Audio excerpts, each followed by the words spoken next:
Cristiana de México. Siéntete en casa, somos tu familia. Recibamos con un fuerte aplauso la palabra de Dios.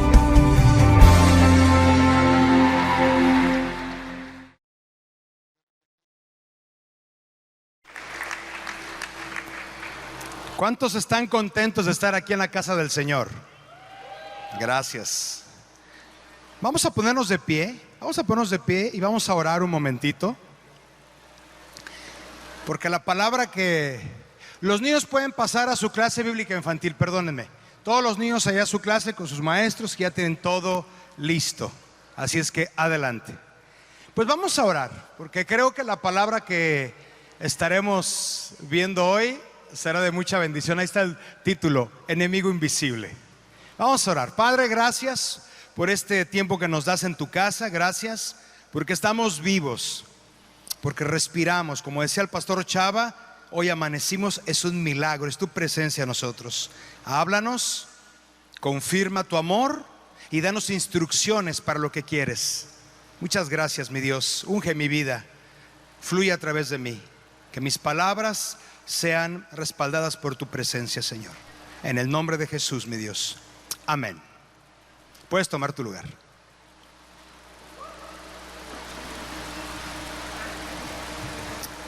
Hoy vamos a estar viendo este título, Enemigo Invisible. ¿Qué es un enemigo? ¿Qué es un enemigo? Uno que no es amigo, ¿verdad? Un enemigo generalmente es algo o alguien que nos quiere lastimar. Y vamos a estar viendo que hay un enemigo invisible que lo que quiere es lastimarnos como cuerpo de Cristo, como iglesia. Inclusive en nuestra casa ese enemigo invisible nos quiere lastimar. Y vamos a una escritura que se encuentra en Hebreos capítulo 2 versículo 10. Vamos a ponerlo ahí en las pantallas. Y este versículo dice: Dios, para quien y por medio de quien todo fue hecho, eligió llevar a muchos hijos a la gloria. Convenía a Dios que mediante el sufrimiento hiciera a Jesús un líder perfecto, apto para llevarlos a la salvación. Lo primero que me dice este versículo es que Dios, queriendo salvar a muchos, envió a Jesús, lo envió a sufrir, lo envió a la cruz. La cruz no fue agradable para Jesús, pero Dios lo hizo porque quería que fuéramos salvos, que fuéramos sanos. A las personas que no conocen a Dios, tú les dices: oye, ¿sabes que necesitas ser salvo? Y que te dicen: ¿pero salvo de qué? Yo estoy bien. Y yo les diría: salvo de ti mismo, porque ¿sabes cuál es tu peor enemigo? Tú mismo. Tú eres tu peor enemigo. Necesitas cuidarte de ti. Y fíjate lo que dice el versículo que sigue, Hebreos 2:11. Por lo tanto, Jesús y los que Él hace santos tienen el mismo Padre. Por esta razón, Jesús no se avergüenza de llamarlos sus hermanos. Qué interesante está esta escritura. Dice que Jesús nos hace santos y que somos hermanos de Jesús. Fíjate, yo no sé si alguien sabía esto, pero aquí me está diciendo la palabra que Jesús nos llama hermanos. Obviamente que nosotros oramos al Padre, oramos al Hijo, oramos al Espíritu Santo, pero es interesante esto. No lo vamos a buscar, pero en Juan 17 dice que Dios nos ama de la misma manera como ama a Jesús. Voltea con el que tienes a un lado y dile: Dios te ama como a Jesús. Dile: Dios te ama como a Jesús. Pero díselo con fe.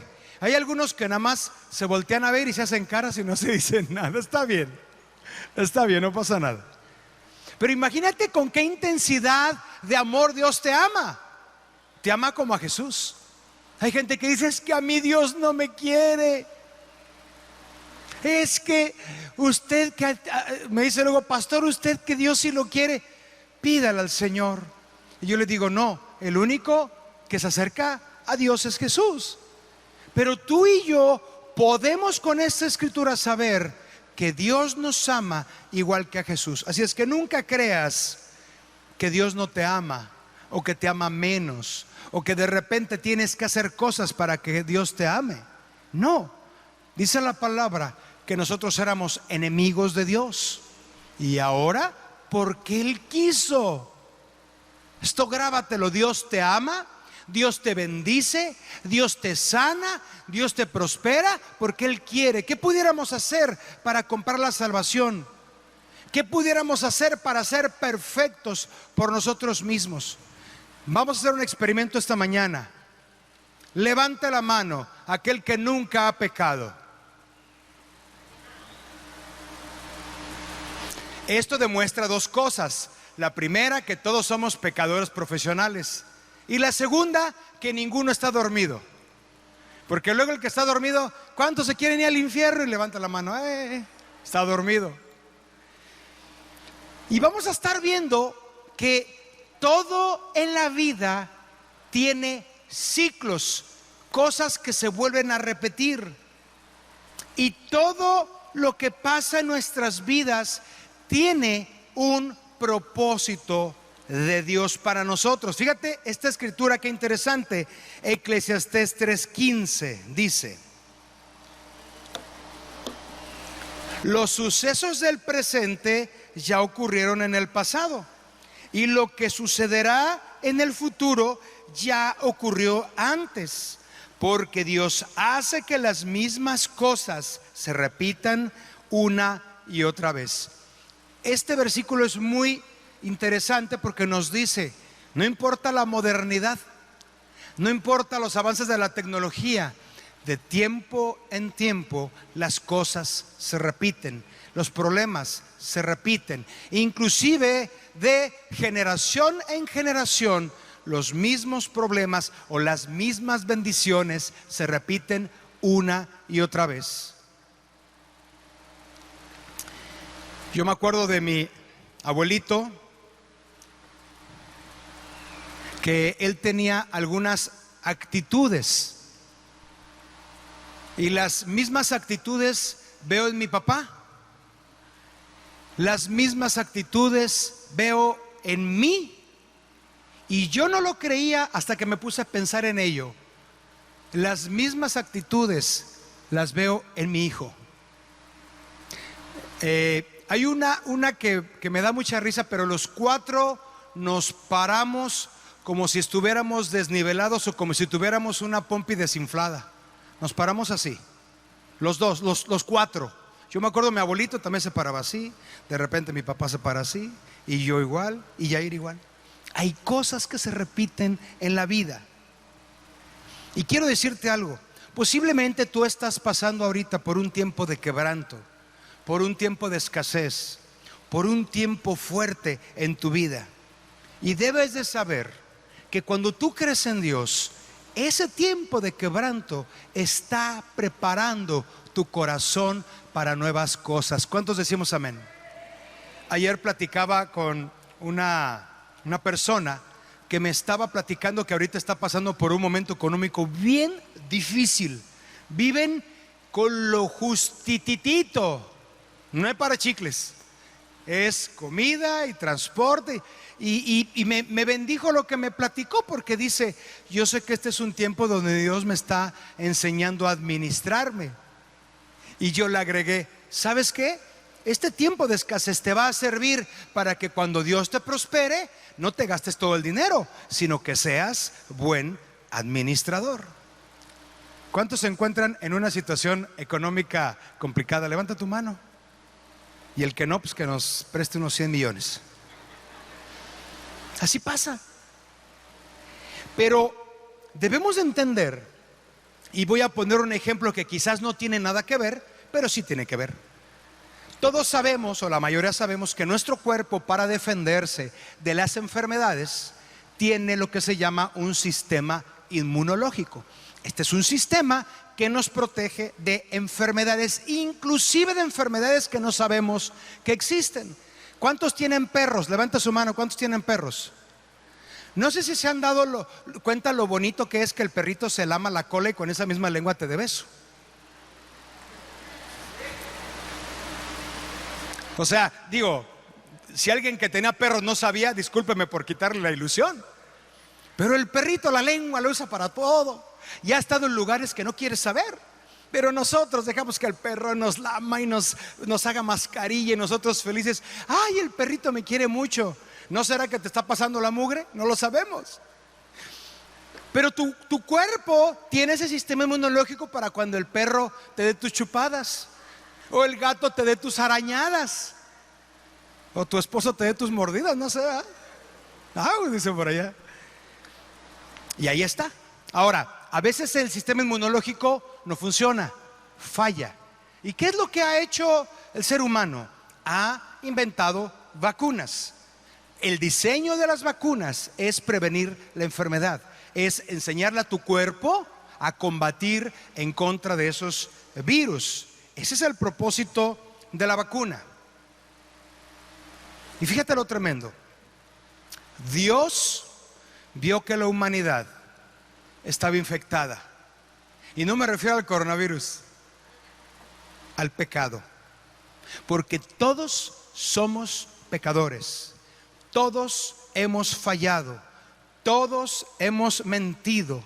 Todos hemos tenido pensamientos que si salieran a la luz, la gente nos dejaría de hablar, o nuestra esposa se iría, o nuestro jefe de trabajo nos correría. Y Dios vio que la humanidad estaba infectada con el pecado. Por eso es que Jesús fue enviado al mundo. Jesús, a través de su sangre preciosa, Él es la vacuna para la infección de la humanidad. Su sangre preciosa nos protege del pecado. Su sangre preciosa nos protege de la muerte. Tú y yo estábamos destinados a la muerte eterna. Yo no sé si tú has pensado el día que te vas a morir. Yo cada vez que voy a un funeral aprendo, me acerco, veo el féretro. A mí antes me daban miedo los muertos, ahora me dan miedo los vivos. A mí los muertos ya no te hacen nada. Y aprendo. ¿Qué va a pasar el día que Dios te diga hasta qué llegaste? Es importante que sepas que Dios te quiere ayudar, no solamente a cuando te vayas a enfrentar a la muerte, sino Dios te quiere dar vida todos los días, que todos los días estés feliz.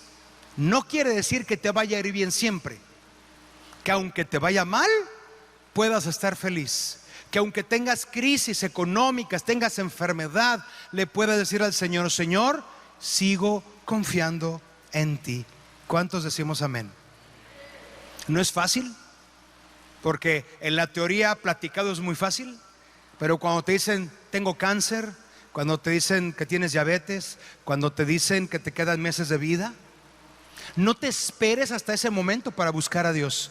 Empieza a buscar ahorita que todo está bien, ahorita que estás sano, ahorita que puedes caminar, que puedes comer. Busca a Dios.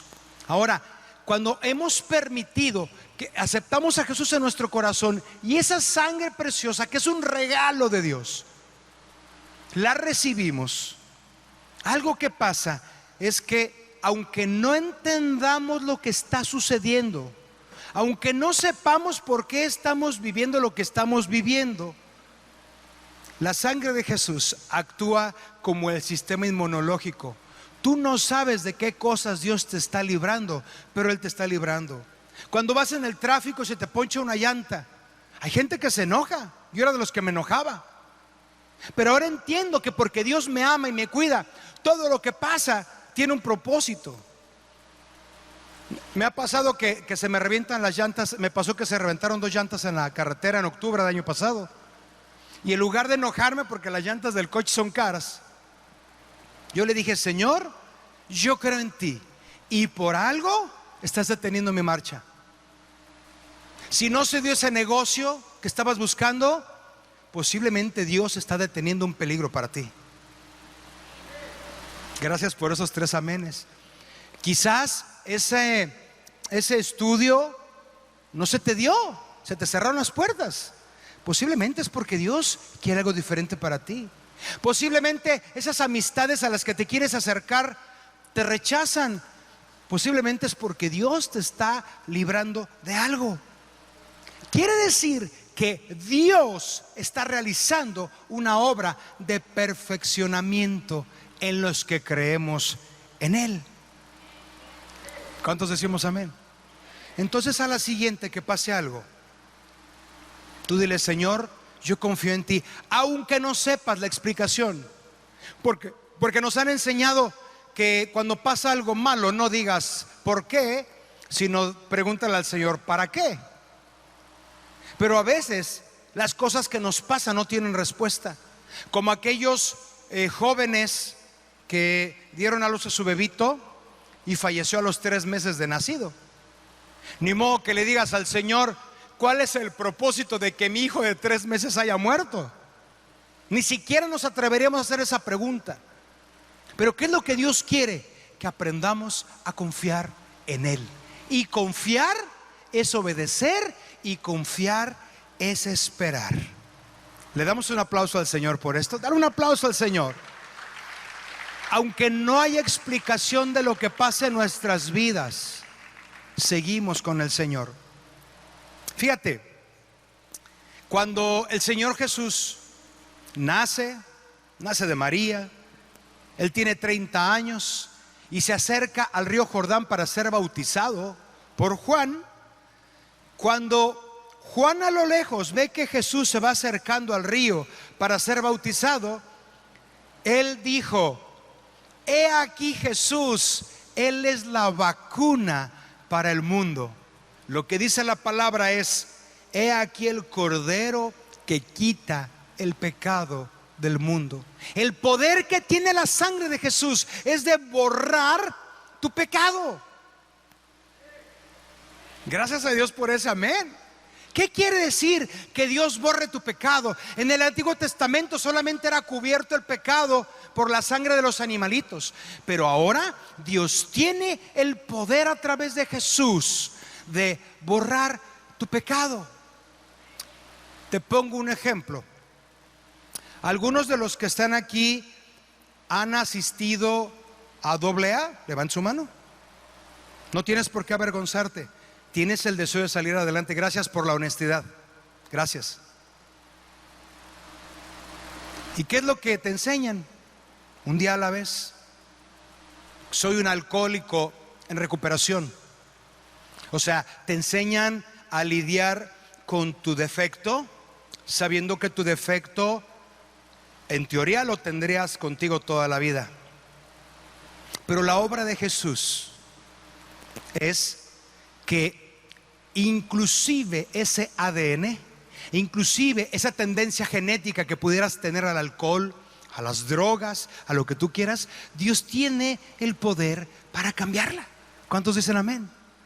Yo he conocido ex AA que no tienen problema en echarse una copita de vino y no recaen.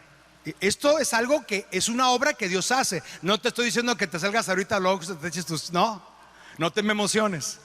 Pero cuando Dios te libera verdaderamente de las cadenas, te hace nuevo.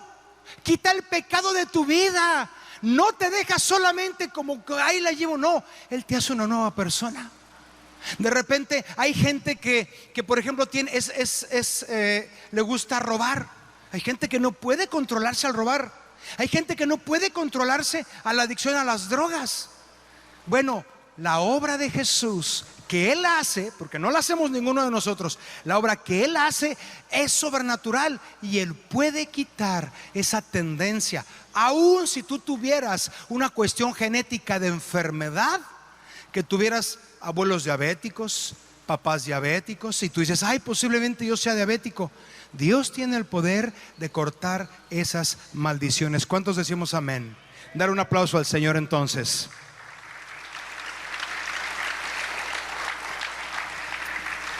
Eso significa que Jesús quita el pecado del mundo. Él te transforma. Y fíjate, cuando yo entiendo estas verdades, que le digo: Señor, yo te he entregado mi vida, dice la palabra que Dios será el que traiga las bendiciones a tu vida. A veces estamos afanados por querer buscar las bendiciones, por buscar el mejor trabajo. No estoy diciendo que no busques, pero cuando tú y yo estamos conectados con la presencia del Señor, cuando leemos su palabra, cuando entendemos su dirección, Dios estará enviando las oportunidades que necesitamos en nuestra vida. Hay personas que se la pasan años buscando un buen trabajo y no lo encuentran. Hay algunos solteros que se la pasan años buscando una pareja y no la encuentran. Hay gente que se la pasa años queriendo salir de alguna situación que le lastima y no lo pueden hacer. ¿Por qué? Porque no han sido renovados por Dios. Y fíjate algo que dice Juan cuando encuentra a Jesús, Juan 1:29. Le pido al del piano que pase solito. Pasa, hijo, por favor. Y ahorita les hablamos a los demás. Juan 1:29, fíjate lo que dice. Al día siguiente Juan vio que Jesús se le acercaba y dijo: miren, el Cordero de Dios que quita el pecado del mundo. ¿Recuerdas lo que te dije hace un momento acerca de los ciclos? Y te lo leí en Eclesiastés. Todo en la vida se repite. Y tuvieron un encuentro interesante Jesús y Juan el Bautista en el vientre de sus madres respectivamente, porque Elizabeth, la mamá de Juan, y María, la mamá de Jesús, eran primas. Y dice la palabra que cuando le dice, no sé si eran de la costa, que le dice: ¿qué hubo, prima? Dice que cuando escuchó Elizabeth el saludo de María, Juan el Bautista en el vientre, ¡pum!, brincó. Esa era la primera vez que se encontraban, en el vientre. Y la segunda vez es cuando se encuentran en el bautismo. ¿Qué te quiero decir con esto? La bendición que tú necesitas está en las manos de otra persona que quizás no conoces, o sí.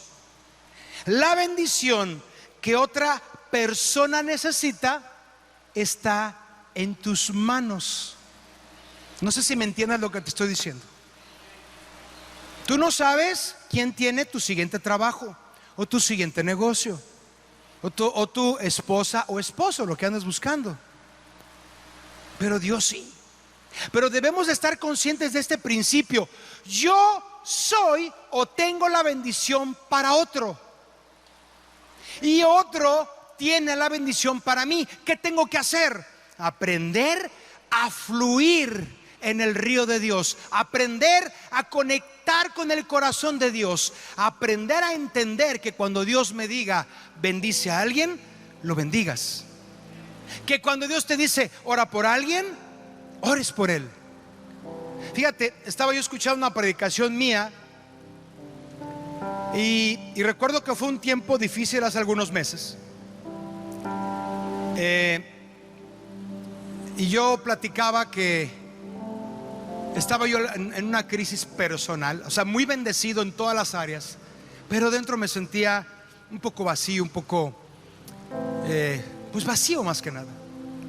Y lo tremendo es que mucha gente me hablaba por teléfono sin saber nada y me decían: pastor, Dios me puso a orar por ti. Yo espero que todo esté bien, pero te aviso que estoy orando por ti. Y me acuerdo ahorita cuando esta idea. Yo he orado por mucha gente porque Dios me ha permitido orar. Me he propuesto interceder por algunos que tienen situaciones difíciles. Aún el Espíritu Santo me ha inspirado a acercarme con gente y decirles: ¿sabes qué? Siento en mi corazón orar por ti, déjame orar por ti. Eso es una siembra que yo hice. Sin yo saberlo, había una oración que Dios quería darle a esa persona y me dejé usar. Por esa siembra que yo hice, ahora puedo cosechar. hay gente que no sabe nada de mí y de repente me dice: ¿sabes qué? Estoy orando por ti. No sabes qué rico es cosechar cuando siembras. Entonces, esto es un principio de vida que dice la palabra que lo que siembras cosechas. Dicho esto, el enemigo invisible te lo quiero revelar esta mañana. ¿Estás listo para conocer cuál es el enemigo invisible? No eres tú. Así empecé la prédica, pero no eres tú. El enemigo invisible es la enemistad, el pleito, el enojo, el coraje, los malos entendidos entre nosotros. Porque el diablo quiere poner enemistad, quiere cortar el lazo para que tú no bendigas a una persona y esa persona no te bendiga a ti. No sé si te ha tocado un jefe de trabajo duro. Yo tenía una clienta que me hacía la vida de cuadritos, pero me pagaba muy bien. Yo daba servicio a conmutadores hace años. Y yo llegué con el pastor y le decía: pastor, es que mi clienta me hace feo y me grita. O sea, era tremenda mi clienta. Y el pastor me dio un consejo que hasta la fecha llevo a cabo y se lo he aconsejado a muchos. Me dijo: no te pelees con tu dinero. La clienta tiene un carácter terrible. Le digo: sí, pastor. ¿Pero te paga bien? No, pues sí. Lo que le digo, me lo paga. Dice: entonces no cortes la bendición por el pequeño detalle de su carácter. ¿Me estás entendiendo lo que te estoy diciendo esta mañana? Posiblemente tus papás o tu esposa o tu esposo o tu jefe del trabajo tienen un carácter horrible. Tú dices: Señor, a veces oras, ¿te lo llevas o te lo mando? Pero cuando entiendes este principio, te vas a dar cuenta que la bendición va a venir de la persona que menos te lo esperas. Pero esto, ¿cuándo sucede? Cuando entiendo que el enemigo invisible es la enemistad. ¿Sabes por qué el diablo quiere que las parejas se divorcien?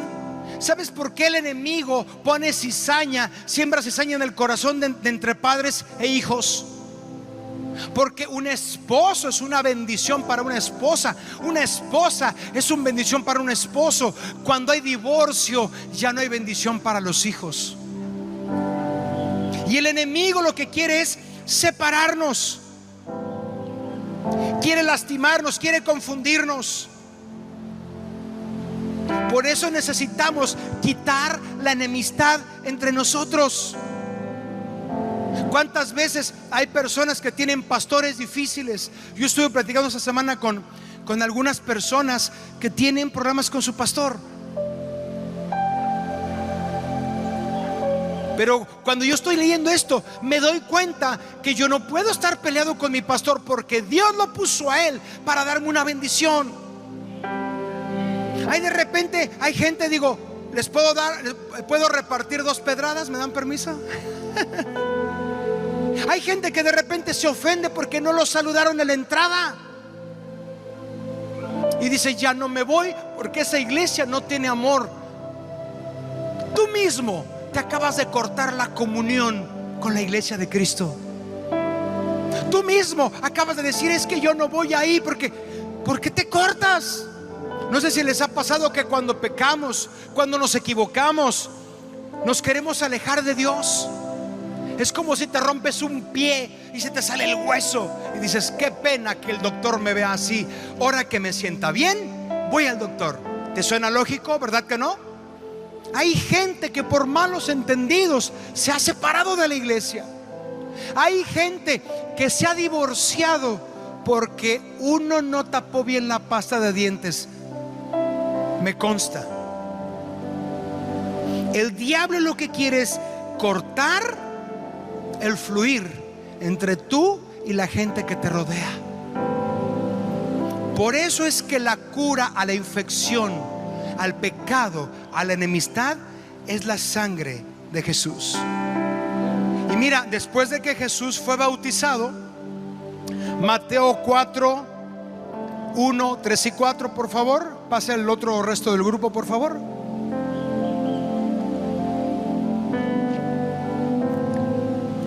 Mateo 4:1, 3 y 4, te lo leo. Dice: luego el Espíritu llevó a Jesús al desierto para que ahí lo tentara el diablo.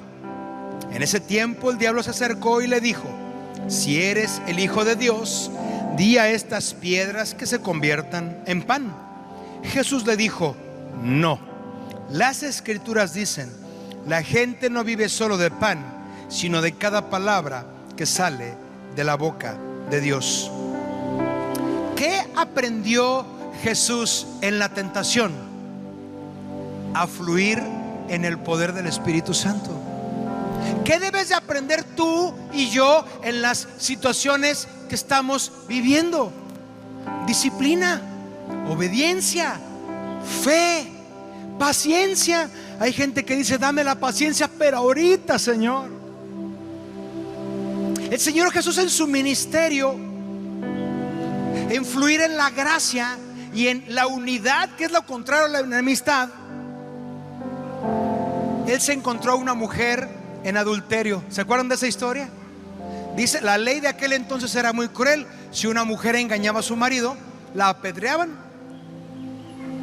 Y sacaron a esta mujer delante de Jesús, y por misericordia y amor les dijo: el que esté libre de pecado sirva justicia. Jesús perdonó a esa mujer, le salvó la vida.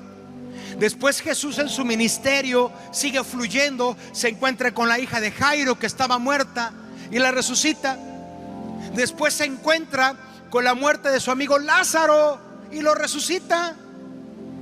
Empezó a fluir más y más el Señor Jesús hasta que llegó al día de la crucifixión. Y quiero darte una idea que espero la guardes en tu corazón. No hay una vida nueva si no hay una muerte genuina en nosotros. No puedes obtener resultado diferente siendo igual. Necesitamos ser transformados por Dios. Necesitamos darle permiso a Dios que nos transforme. Tú no puedes seguir igual. Estamos en una constante metamorfosis. Estamos en un constante cambio. Lo único constante es el cambio. Yo no puedo entender lo nuevo que Dios tiene para mi vida si no estoy conectado con el Espíritu Santo, si no estoy fluyendo, si no estoy en un quebranto verdadero de decirle: Señor, no se haga mi voluntad sino la tuya. Salmo 23 dice, no lo busquen, dice: aunque ande en valle de sombra y de muerte, no temeré mal alguno, porque tú estás conmigo. ¿Qué quiere decir? ¿Que pasaremos por valle de sombra y de muerte? Posiblemente sí. El coronavirus fue eso. La muerte de un familiar fue eso. Las personas que sobrevivieron al COVID, que se estaban ahogando por la falta de oxígeno, estuvieron en el valle de sombra y de muerte. ¿Qué les fortaleció? Estar cerca de Jesús.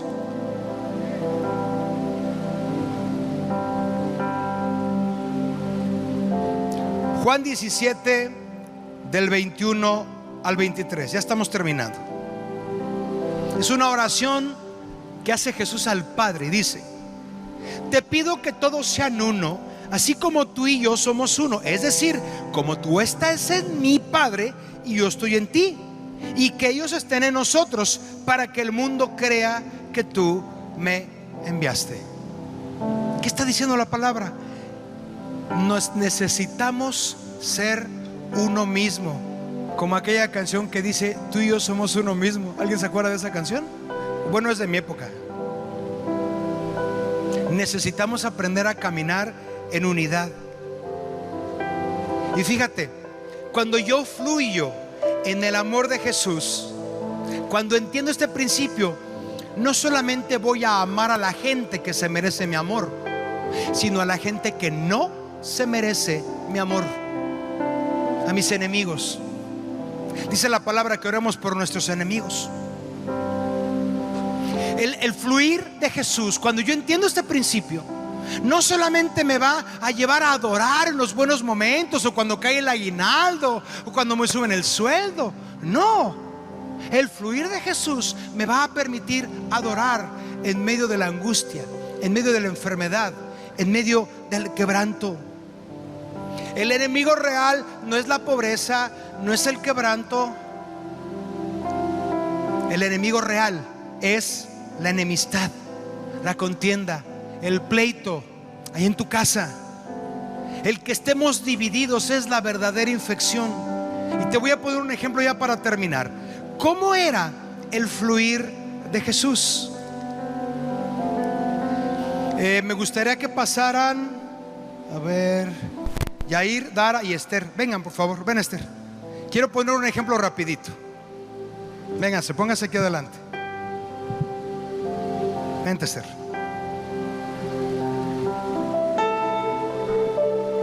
Hagan una hilera como en la escuela por estaturas. Por estaturas, ok. Esther, por estaturas, mi amor, tú eres la de adelante. Oh, ya creciste, Esther. Háganse más para acá. Darita, ponte aquí. Ahora sí, Esther, toma distancia con Dara. Toma distancia. Y Yair toma distancia. Fíjense este ejemplo. Esto me encantó. ¿Cómo es el fluir de Jesús? ¿Por qué Jesús quiere que estemos unidos? Yo espero que lo puedas entender. Ven.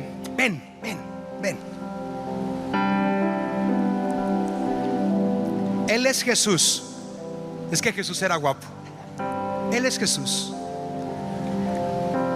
Levanta tus manos. Acuérdate que en la antigüedad eran lugares muy grandes. Por ahí hay alguien que fue al Monte de los Olivos. Pero eran casi 20,000 personas cuando les dio de comer. ¿Tú te acuerdas de esa historia? Le da a 20,000 de comer porque eran 5,000 hombres sin contar mujeres y niños. Entonces eran entre 20 y 30,000 personas. Era imposible que la voz de Jesús llegara hasta donde estuvieran 30,000 personas. Físicamente imposible. ¿Cómo era la comunicación? Jesús les decía: les voy a dar de comer. Les voy a dar de comer. Les voy a dar de comer. Les voy a dar de comer. Les voy a dar de comer. Jesús les decía: yo los amo. Yo los amo. Yo los amo. Yo los amo. Yo los amo. Jesús les decía: les perdono los pecados. Les perdono los pecados. Les perdono los pecados. Les perdono los pecados. Les perdono los pecados. ¿Sí entiendes? Jesús usaba la conexión entre la gente para transmitir el mensaje. Pero ¿qué pasa si de repente esta conexión se rompe? Ponte allá al fondo, mi amor, allá al fondo, gracias. Yo les amo. Yo les amo.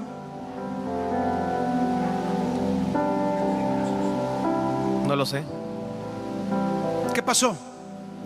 El diablo rompió la conexión con alguien y ya no pudo transmitir el mensaje. Y eso es lo que Dios quiere entre nosotros. Cuando hay enemistad, se rompe la conexión. De repente, la mamá de casa recibe una indicación de Jesús. Ella recibe la indicación de que sus hijos tienen que buscar al Señor o vamos a orar. Pero si el eslabón se pierde, esta mamá ya no puede transmitir el mensaje a su hijo. Ella tiene el mensaje pero no lo puede transmitir. ¿Por qué? Porque el eslabón se perdió, se rompió. La otra hija se enojó, se peleó, se separaron. Y lo mismo pasa entre nosotros como familia. Cuando el diablo se mete y rompe el eslabón, lastima a uno, lastima a todos y la comunicación ya no puede fluir. ¿Entendemos esto? Dale un aplauso al Señor. Gracias a los actores, pasen a su lugar.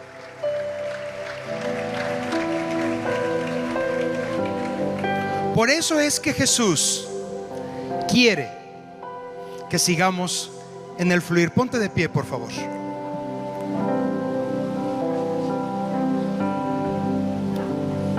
¿Por qué es importante el fluir? Él te ama para que ames a otro. Él te perdona para que perdones a otro. Él te bendice para que bendigas a otro. Eso, mis amigos y mis amigas, se llama el fluir del río de Dios. Por eso venimos a la iglesia. Por eso el enemigo quiere meter temor en algunos para que no vengan. Es que está lejos. Es que no tengo en qué irme. A mí me ha tocado ver a personas que viven a la Colosio, que se vienen caminando desde la Colosio. Yo le digo, brother, ¿cómo le haces? Dice, pues es que no tenía para el pasaje, pero pues me vine a la iglesia. Y hay gente que tienen coche y no vienen. Y fíjate lo tremendo. Cierro con esto. Él te da para que des. ¿Sabes por qué? Porque si tú provees lo que uno necesita, Dios va a mover el corazón para que otro provea lo que tú necesitas. Él te mira a ti para que tú mires a los que son ignorados. Hay mucha gente ignorada, hay mucha gente despreciada, pero Él te miró para que los mires. Él te consuela. Mira, la iglesia es un lugar de salvación, donde podemos venir con problemas, con situaciones, y pasamos al frente, oran por nosotros, somos bendecidos y nos vamos libres. Pero hay gente que no tiene eso. Él te redime, Él te perdona para que tú puedas redimir y salvar a otros. En el fluir de Dios hay un milagro para ti. Dale un aplauso al Señor por esto.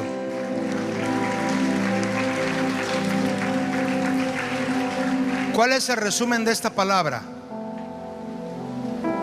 No permitas la enemistad en tu casa, con tu esposa, con tu esposo, con tus hijos. No permitas la enemistad con tus pastores. No permitas la enemistad con tus jefes del trabajo. Necesitas aprender a conectar con otros, porque puede ser que la bendición venga encaminada para ti y para otros, pero si estás enojado no vas a pasar la bendición, no vas a pasar el mensaje. Entonces necesitamos estar con el corazón conectado. Por eso la palabra dice: ámense los unos a los otros. ¿Oramos? Levanta tus dos manos. Levanta tus dos manos. Muchas gracias, Señor, por tu palabra. Espíritu Santo, gracias, Señor, porque tú nos enseñas que es necesario estar conectados al fluir de tu corazón. Es necesario estar conectado al fluir de tu Espíritu Santo, porque, Señor, este es un tiempo nuevo. Es un tiempo nuevo donde la gloria de tu presencia estará viniendo a tu casa, Señor. Espíritu Santo, permítenos estar conectados, unidos a ti, Señor. Que no rompamos el eslabón de las bendiciones, Señor. Que seamos ese conducto de gracia, de amor para el que no te conoce. Ayúdanos, Espíritu Santo, a poder bendecir a los que tenemos que bendecir. Si yo doy a otros lo que les toca, tú mandas a otro a darme lo que me toca. Espíritu Santo, que esta palabra haya quedado grabada en nuestro corazón. Y te damos gracias, Señor, porque tú eres bueno, Señor. Tu amor está entre nosotros. Tu amor está con nosotros. Y como decías en tu palabra, y lo dices, Señor, yo estaré con ustedes todos los días hasta el fin del mundo. Gracias, mi Dios, porque eres bueno, Padre. En el nombre de Jesús. Amén y amén. Amén. Dale un aplauso al Señor bien fuerte. Y vamos a adorarlo. Levanta tus manos. Un minutito.